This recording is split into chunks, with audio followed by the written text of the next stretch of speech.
Welcome back to BLOCKTV. This is Crypto Calendar, where we look at the major events of the sphere. And today and all this week, we have the biggest event, bar none, has got to be the Consumer Electronics Show in Las Vegas, aka CES. And joining us from Sin City is Ethan Pierse, director of the Paris-based CryptoAssets Institute. Ethan, thanks for joining us. Yeah, always a pleasure. Great to be back. All right, Ethan, besides all the craziness going on there, and I'm sure all the gambling you're doing, is there any blockchain technology at CES?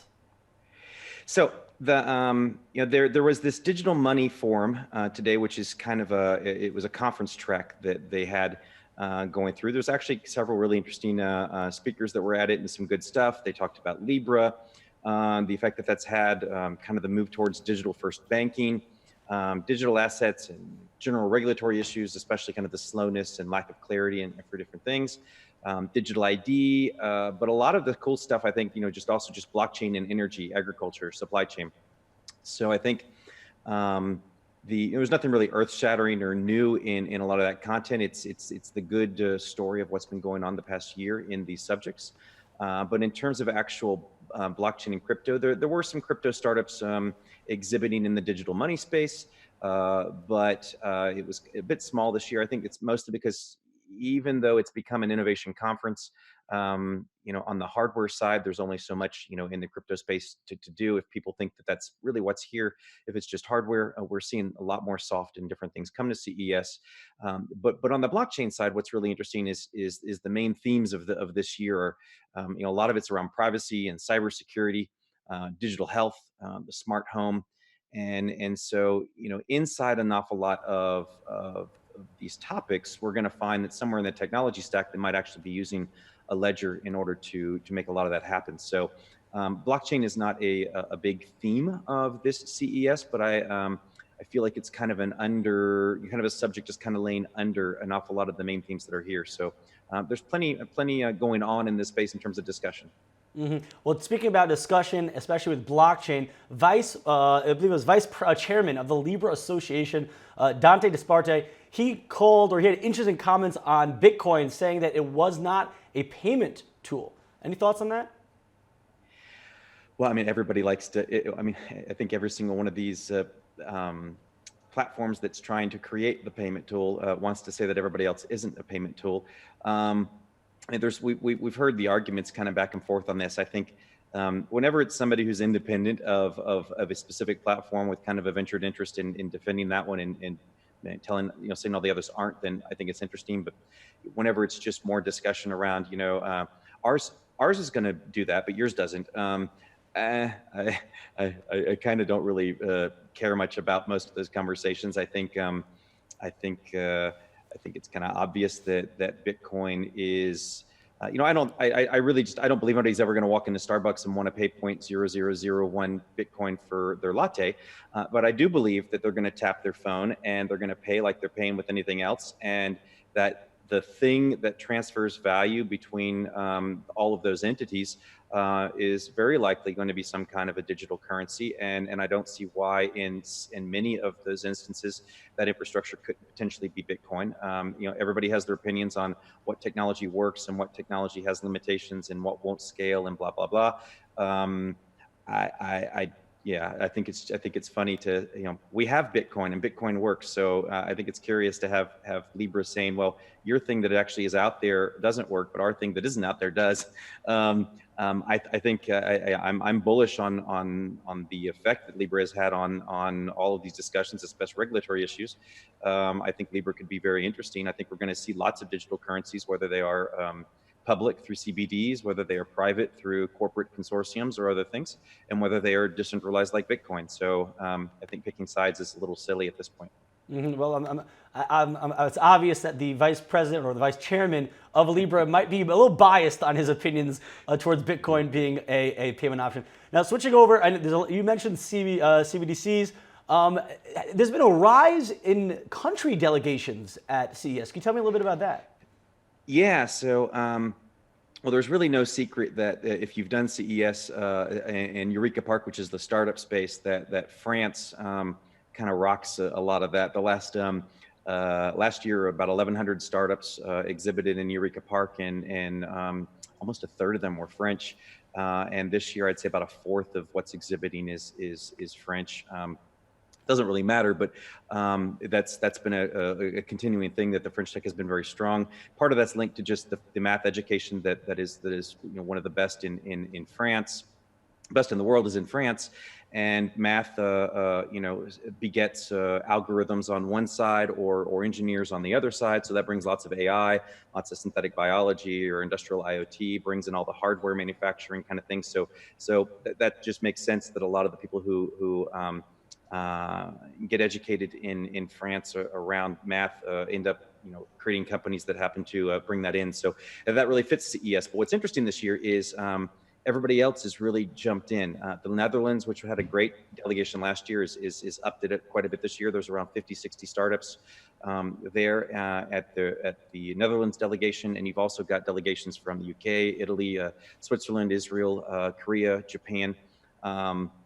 All of which have in the past have been like, maybe small little like booths to kind of talk about it. This year, they've got really developed stands with some really cool startups exhibiting each one. And I think it's, we see a lot less corporates this year with their own kind of pavilions, and really much more countries having a pavilion.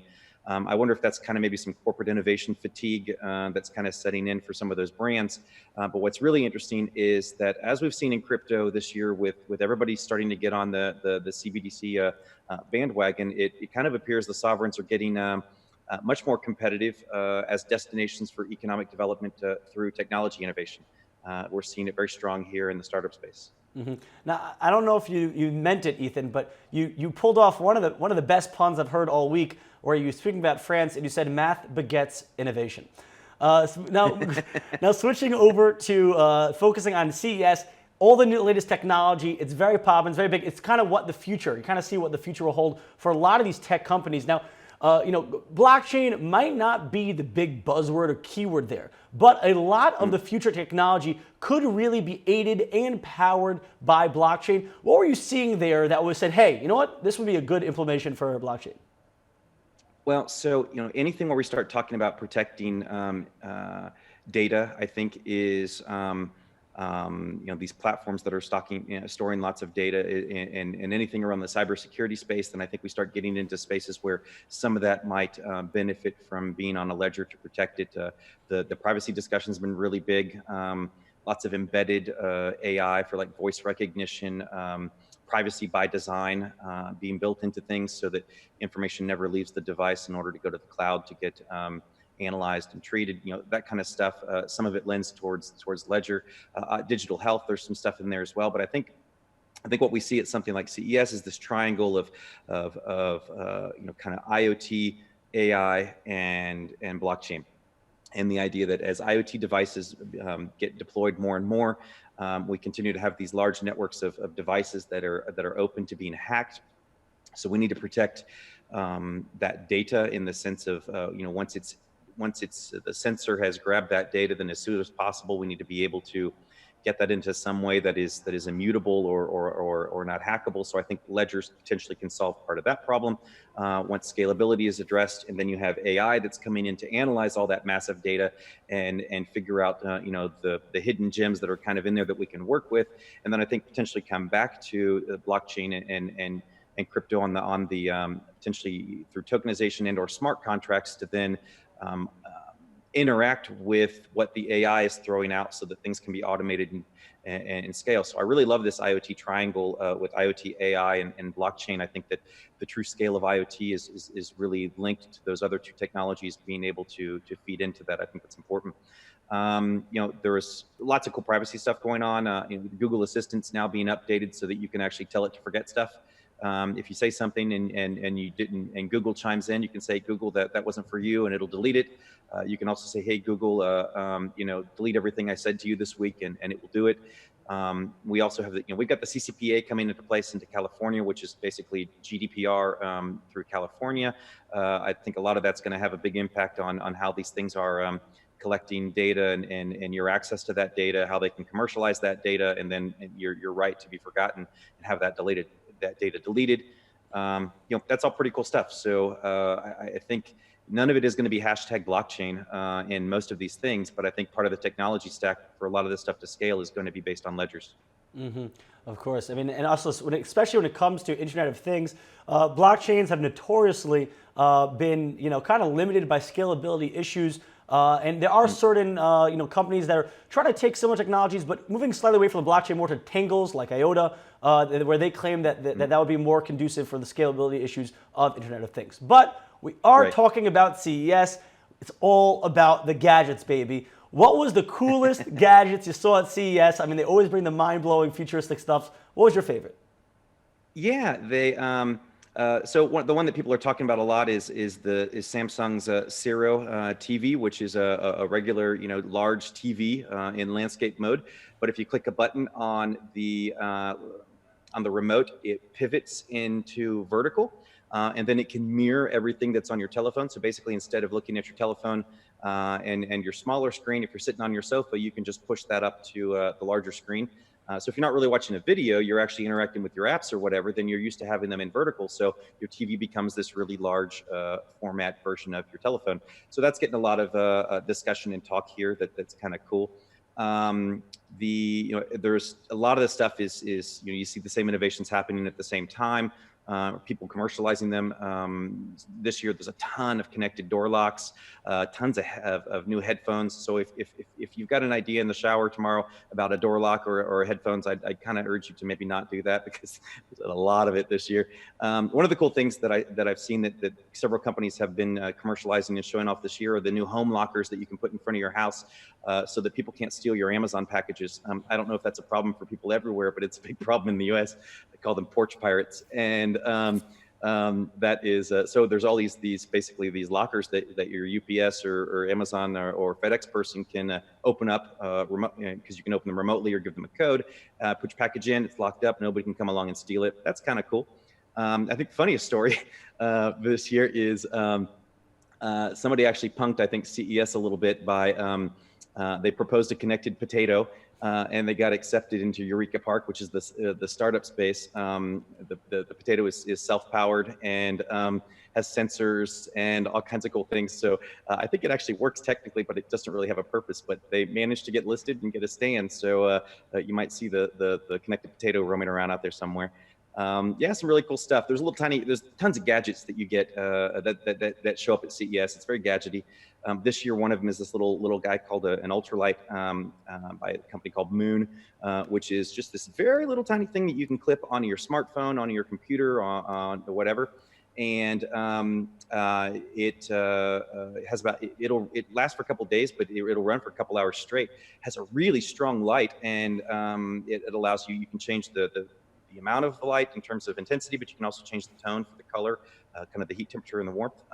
I found it to be really cool. I think it's a very kind of influencer, Instagram-y kind of a thing, but it also is actually pretty cool whenever you're trying to take a selfie and it's just a little too dark and you need that. So, but you can take the clip off and put it above your coffee and take a really nice shot of that latte, all that kind of stuff. So gadgety, but it is CES, so that's kind of fun. Of course, definitely a lot of fun. With that potato, I mean, a lot of people, or the movies always show that the robots become sentient and take over the world. Maybe it'll be a potato after all that will just, consume us all. Ethan, our potato overlords are coming. Yes. Yes. Watch out, the spuds are coming for you. Ethan, thank you so much for spilling the secrets of Vegas for us. Very cool with the gadgets. And enjoy the rest of your time there. Make sure to fill us in on all the latest and greatest at CES 2020. Always an exciting time. Thank you so much for joining us. And for all you viewers at home, if you want more on blockchain, crypto, and even CES 2020, make sure to check us out at blocktv.com.